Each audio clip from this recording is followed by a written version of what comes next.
channel, Quezon Province Realty TV. Okay, it's me again, Miss Geraldine Villarasa. Okay po, nandito pa rin po ako sa isang barangay dito po sa amin sa Tagkawayan, Quezon. Meron na naman po akong iba-vlog na isa pa rin po itong property. Siya naman po ay 3.3 hectares along Cemented Road. Then mula po doon sa town proper ng Tagkawayan, Quezon hanggang dito po sa property is nasa 3 kilometers lang po ang layo niya. Kaya po ito ay malapit na malapit po sa town proper ng Tagkawayan, Quezon. Doon po sa mga buyers na gusto po ay malapit sa town proper kasi nga po ay dapat po ay malapit sa ospital or mga grocery or palengke. Ito po yung property na swak para sa inyo. Meron po siyang pitak ng palayan, then meron din po siyang nyugan. Ano po? Okay po, dito po sa Barangay Road, ang frontage niya po dito sa Cemented Road is nasa more or less po ito ay 150 meters. Ano po, yan pong natututukan na yan ng aking camera. Start po niyan ay yung may motor na yon doon sa dulo. Yun po yung start ng property. Then, hanggang doon naman po siya sa dulong yon. Okay, tara po at samahan nyo akong pasukin natin ang 3.3 hectares ng Tagkawayan, Quezon. Ayan, dito pa lang po sa bungad, makikita po natin. Meron po ditong poste ng kuryente. Kumbaga po wala po tayong poproblemahin about po sa electricity. Then, meron po siyang pakunti-kunting signal. Ano po, dito po sa bungad, ayan, meron po agad tayong makikitang Nara tree. Ayan po siya. Nasa gilid po siya mismo ng kalsada. Ano po, then alam naman po natin na meron pa pong 3 meters na agwat para mula po dito sa Cemented Road papunta po dun po sa pinakang property, kasi kung pagka po sa beachfront ay may cement zone din po yan. Then ayan po, makikita po ninyo ay may gate po dito sa loob. Umalis kayo dyang dalawa at kayong dalawang mabibenta dyan. Nagbablog na ako. Ayan po, dito po sa loob. Eto, meron po ditong mangustin ito, ma'am. Ano po? Ayan, mangustin. Then, star apple. No. Santol. Kaimito.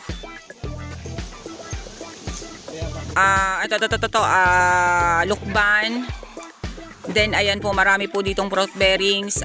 Meron po ditong guyabano. Then ayan, meron po ditong bahay sa loob ng area.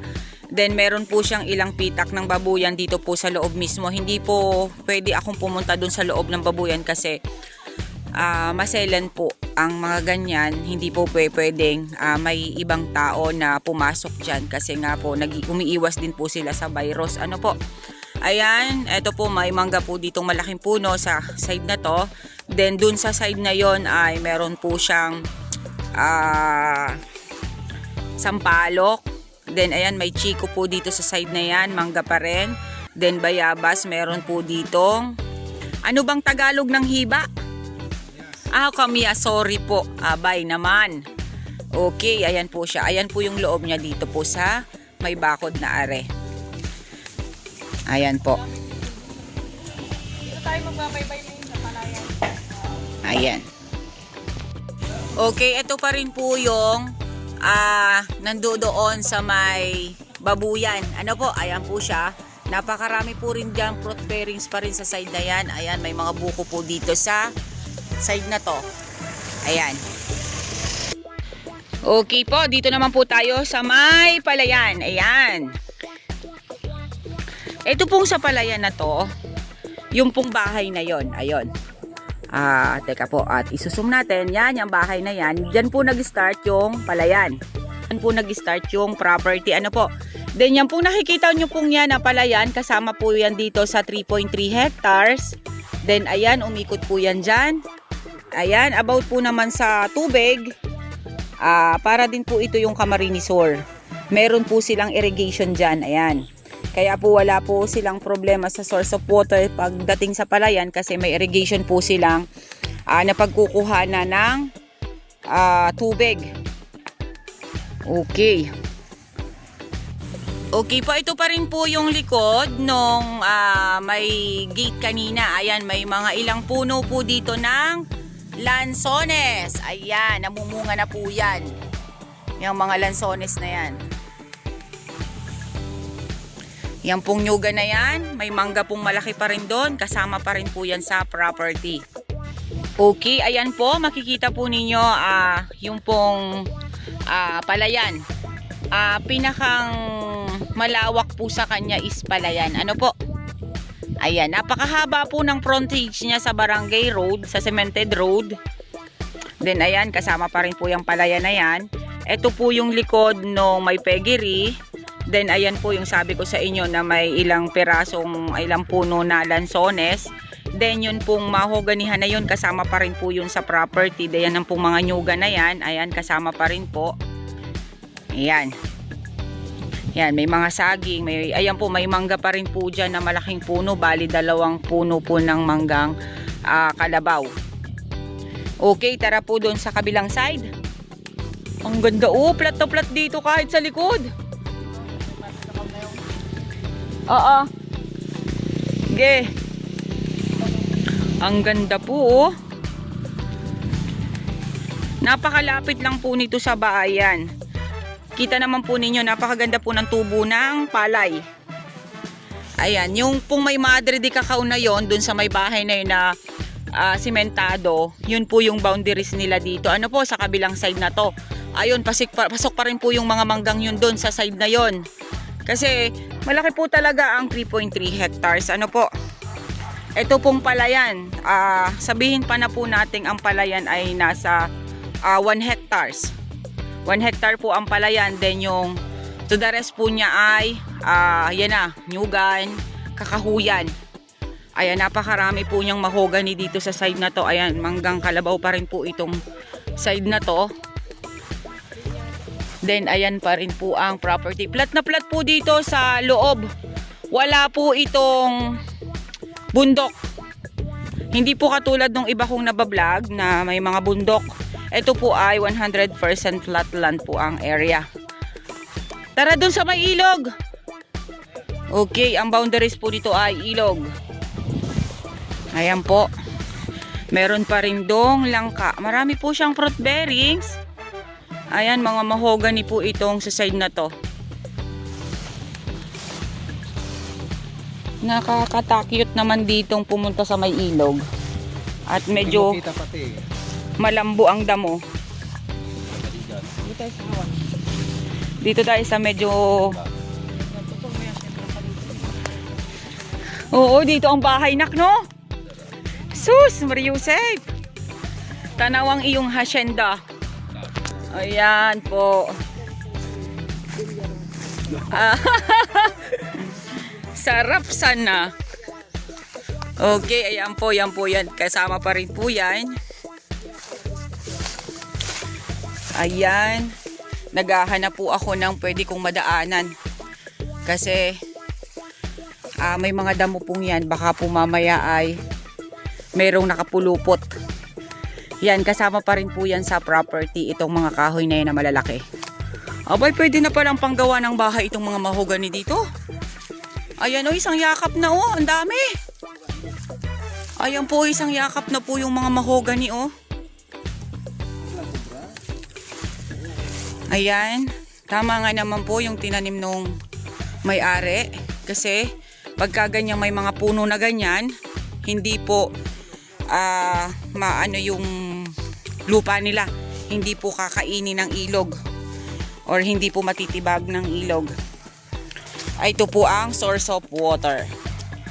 Ayan, ilog po siya na maliit. Ayan, papunta po yan doon. Kaya po itong property ay na aanggilidan po ng ilog. Ano po, ito po mangga po itong side na to.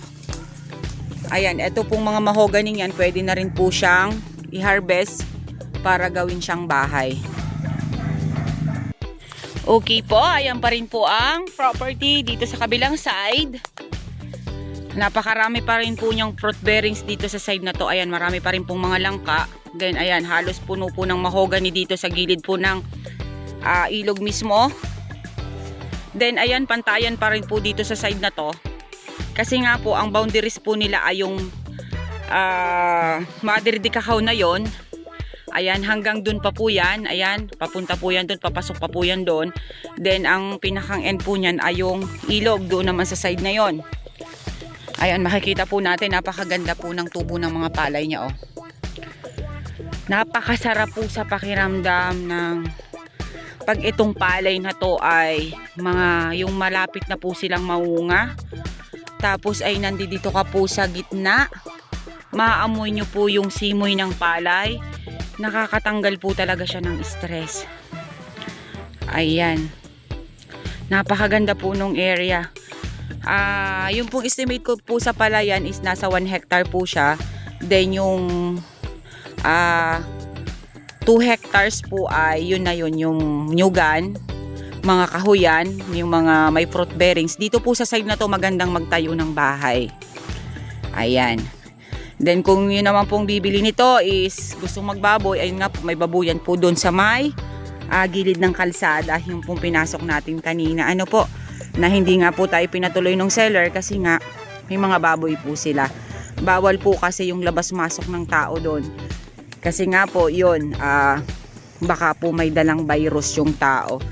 Masyado po silang maingat. Kahit saan naman pong babuyan talaga, kailangan pong mag-ingat. Dahil nga po, madalas po ay nagkakasakit yung mga baboy kung mapasukan po ng virus. Ano po? Ayan. Okay po, konting paikot pa po ng aking camera para po makita ninyo. At umuulan na po, ayan po, inuulan na naman po ang inyong lingkod. Kanina pa po akong umaga basang-basa sa ulan.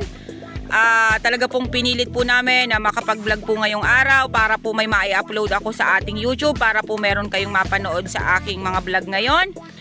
Kasi ilan linggo na po akong walang upload. Ano po, kaya kahit po umuulan ay banat po ang inyong lingkod. Ayan po. Okay. Ayan po ang pinakang kapantayan. Pero po talagang 100% flatland po yung area. Ano po, wala po siyang bundok. Halos lahat po ay kapatagan sa kanya. Okay guys, sabihin nyo na po ang property namin. Dito po ito sa Tagkawayan, Quezon. 3.3 hectares along Cemented Road. Ang frontage po niya sa Cemented Road is nasa 150 meters more or less. Then mula po sa town proper ng Tagkawayan, Quezon, nasa 4 kilometers ang layo niya. Doon po sa mga buyers na gusto po ay malapit po sa town proper. Kasi malapit po sa ospital, malapit po sa mga groceries, malapit po sa palengke. Ito na po yung property na para sa inyo. Then, ang property po ay 100% flat land. Then, TCT title, buhay po ang nasa titulo. 4 na milyon, yun po ang presyo ng may-ari. Kayo na po ang makipagtawaran sa kanila about po sa price. Ako po ay hindi na nagkarga or nag-OP sa property na to kasi nga po para lang mabenta. Okay po, marami po siyang nyog. Nasa 1 hectare po ang kanyang palayan. Napakarami po niyang fruit bearings at saka mga hardwood dito po sa property.